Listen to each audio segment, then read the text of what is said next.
Salut tout le monde! Récemment, je me suis rendu compte qu'en un an de Booktube, je n'ai jamais pris le temps de me présenter un peu à vous, de vous expliquer comment je fonctionne en tant que lectrice ou quoi que ce soit dans ce style-là. Donc c'est pour ça qu'aujourd'hui, j'ai décidé de faire la vidéo 25 faits sur moi à propos des livres.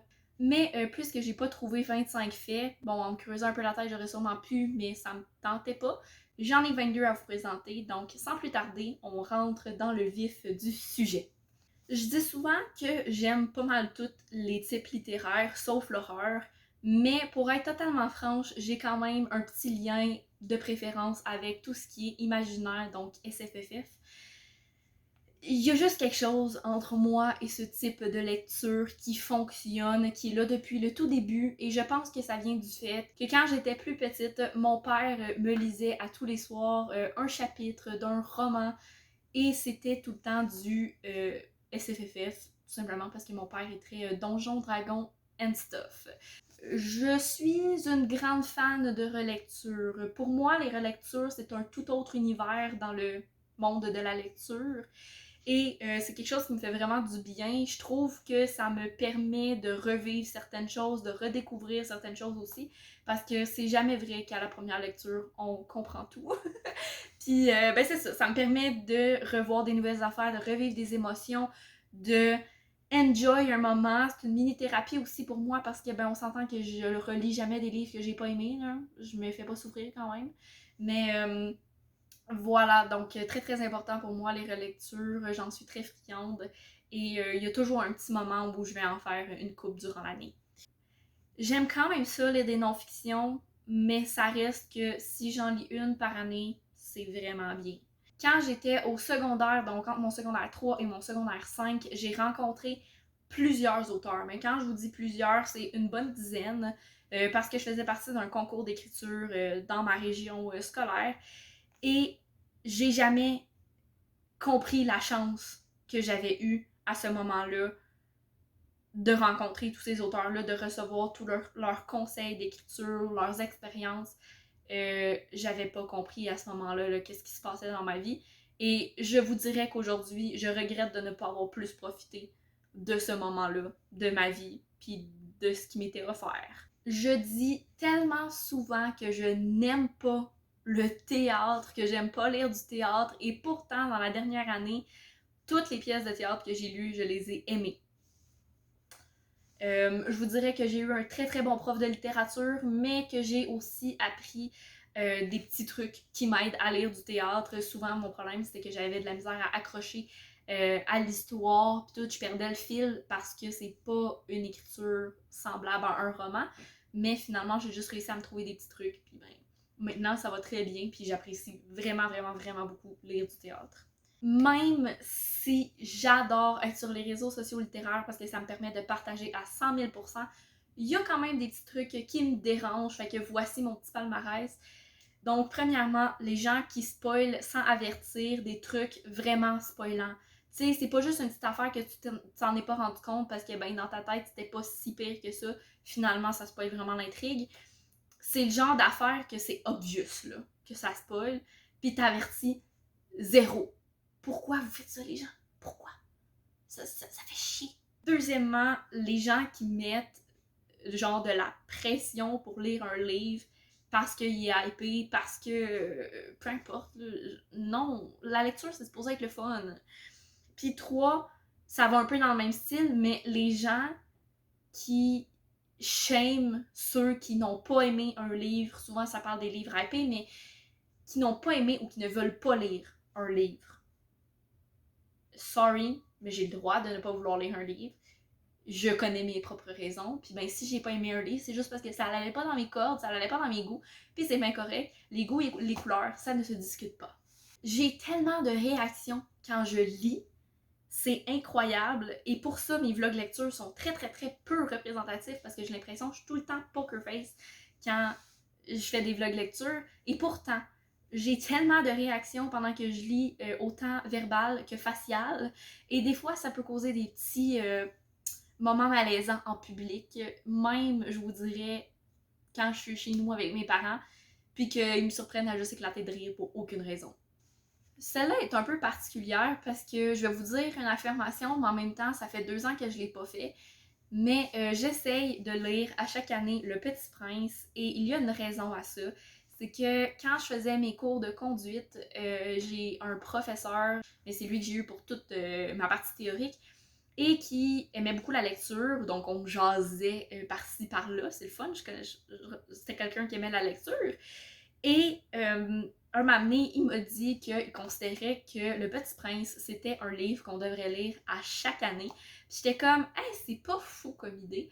Et depuis, je l'ai lu à chaque année, dans le fond, sauf pendant les 2 dernières années. J'essaie de me rattraper là-dessus, j'aimerais bien le lire en 2022. Quand je lis, j'ai du bruit autour de moi. Ça peut être de la musique, qu'elle soit avec des paroles ou non. Ça peut être des petits bruits, genre de la pluie qui tombe, des petits bruits de nature, un petit bruit de fond bien simple. Ou ça peut être des gens qui crient partout, puis qui bougent, puis tout. Peu importe, ça me dérange pas, tant que c'est un bruit de fond. Puis ça m'arrive de lire en silence aussi, mais c'est comme vraiment rare. Je suis probablement une des seules lectrices dans tout le booktube qui n'est pas dérangée par le fait d'avoir des livres brisés. Je ferai pas exprès de les briser, là, mes livres. Mais je veux dire, si le dos est un petit peu cassé, si les pages sont un petit peu, je sais pas qu'est-ce qui se passe, ben ça me dérange pas. Au contraire, j'aime mieux ça parce que souvent, mes livres qui sont les plus maganés, c'est ceux que j'ai le plus lus, ou que j'ai le plus partagé, ou que j'ai le plus whatever. Fait que ça montre qu'ils ont eu de la vie. Moi, c'est ça que j'aime. Un objet qui a vécu. Depuis que je me suis acheté des signets cute, j'essaye souvent de matcher mon signet avec mon livre. Donc, ça peut être à cause de la couleur, ça peut être à cause du vibe. Oui, oui, le vibe, genre le signet puis le livre. Ça peut être aussi pour l'événement. Donc, j'ai un signet Bookto Québec. Puis, ben, quand je lis un livre pour une vidéo, ça m'arrive souvent d'utiliser ce signet-là pour marquer mes pages. Le Seigneur des Anneaux, c'est probablement une des sagas fantasy les plus importantes de ma vie. Ça fait des années que je vis avec cette saga-là. Legolas est probablement mon premier boyfriend de fiction. Et pourtant, je n'ai jamais lu les livres. C'est quelque chose qui me fait vraiment peur, puis en même temps qui m'intéresse vraiment gros. Je veux les lire, mais j'ai tellement peur parce que les gens arrêtent pas de me dire que c'est complètement différent les films versus les livres. Puis je vous dirais que rentrer dans cet univers-là d'une autre manière, autant ça m'excite, autant ça me stresse un peu. Quand j'ai commencé à être animatrice dans un camp de jour, je voulais vraiment avoir un autre camp qui fitait avec la lecture, mais puisque livre et roman, c'est pas tant nice, j'ai fouillé, et les options qui sont venues, c'est bulle, parce que la lecture, c'est un petit moment où je rentre dans ma bulle, où je suis dans ma comfort zone, puis plume, parce que, ben, plume de l'auteur, écriture, you know, tout va ensemble. Malheureusement, ces deux noms-là étaient déjà utilisés, fait que j'ai dû me replier sur un autre choix. Puis même si aujourd'hui j'adore mon nom de camp, on se mentira pas que ça n'a aucun lien avec la lecture. Comment vous dire? Opinion impopulaire à venir, je déteste, mais déteste l'organisation en arc-en-ciel. Je trouve ça très beau chez les autres, mais vous verrez jamais ça dans mes affaires. Ni mes crayons, ni mes carnets d'écriture, ni mes livres, jamais ça ne rentre chez nous, la motadine d'organisation arc-en-ciel. Il n'y a rien qui m'horripile plus, genre dans mes choses. Je suis absolument incapable de lire en audio, ça ne passe pas. Comme je vous ai dit plus tôt, pour moi, tout ce qui est bruit, ben ça finit par être un bruit de fond quand je lis, fait que ou que je fais autre chose, hein, quoi que ce soit. Fait que les chances pour que je réussisse à lire un livre audio sont très faibles. J'ai déjà essayé, mais je perds complètement le fil de l'histoire. Ça m'arrive même de m'endormir pendant que j'écoute l'audio. Vraiment, ça fonctionne pas avec moi. Peut-être que ça pourrait fonctionner si je lis le livre en même temps que d'écouter l'audio, genre pour lire plus vite le livre. Mais sincèrement, ça me tente pas plus que ça d'aller écouter un livre audio si je suis très capable de le lire en papier. Je DNF beaucoup plus de livres que ce que je pense réellement. Le problème, c'est que souvent, je me dis « Ah oui, ce livre-là, c'est pas le bon moment, donc je le mets en pause. » Sauf que la fille, 5 ans plus tard, ne l'a toujours pas lu. Je pense que rendu là, ton livre, tu l'as pas mal DNF. Une de mes plus grandes fiertés de la dernière année, c'est d'être officiellement incluse dans le remerciement d'un livre. Booktube, pour moi, c'est une activité 100% là pour le fun. C'est mon petit côté créatif que j'essaye d'amener d'une certaine manière. Puis, ben, ça me permet de parler de livres, mais je veux absolument pas en faire quelque chose de professionnel ou quelque chose de rémunéré. C'est vraiment 100% un hobby. Donc, je ne compte pas monétiser mes vidéos un jour. Pour moi, je pense que ça va être beaucoup plus du stress puis du trouble que quelque chose de positif. Je peux arrêter de lire à peu près n'importe où dans un livre. C'est sûr que généralement, je vais essayer d'aller vers un endroit stratégique quand j'arrête de lire. Fait que si je suis capable de finir le chapitre, je vais le faire. Sinon, je vais aller vers la partie la plus proche, là, quand il y a des petits astérisques pour couper le texte. Ou je vais au moins finir mon paragraphe. Mais ça m'arrive aussi de juste arrêter au milieu d'un paragraphe, puis that's it. Je ne suis pas encore arrivée, par contre, à arrêter au milieu d'une phrase. J'ai comme mes petites limites.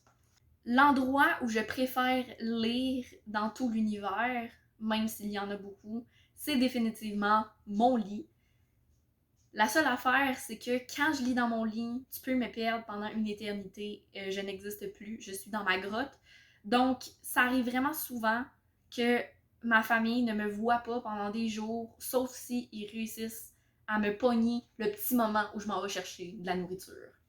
La lecture, c'est ce qui m'a permis de me réconcilier avec la langue anglaise parce que pendant toute ma vie, j'ai détesté l'anglais. Ça vient du primaire parce que la prof d'anglais que j'avais était vraiment nulle.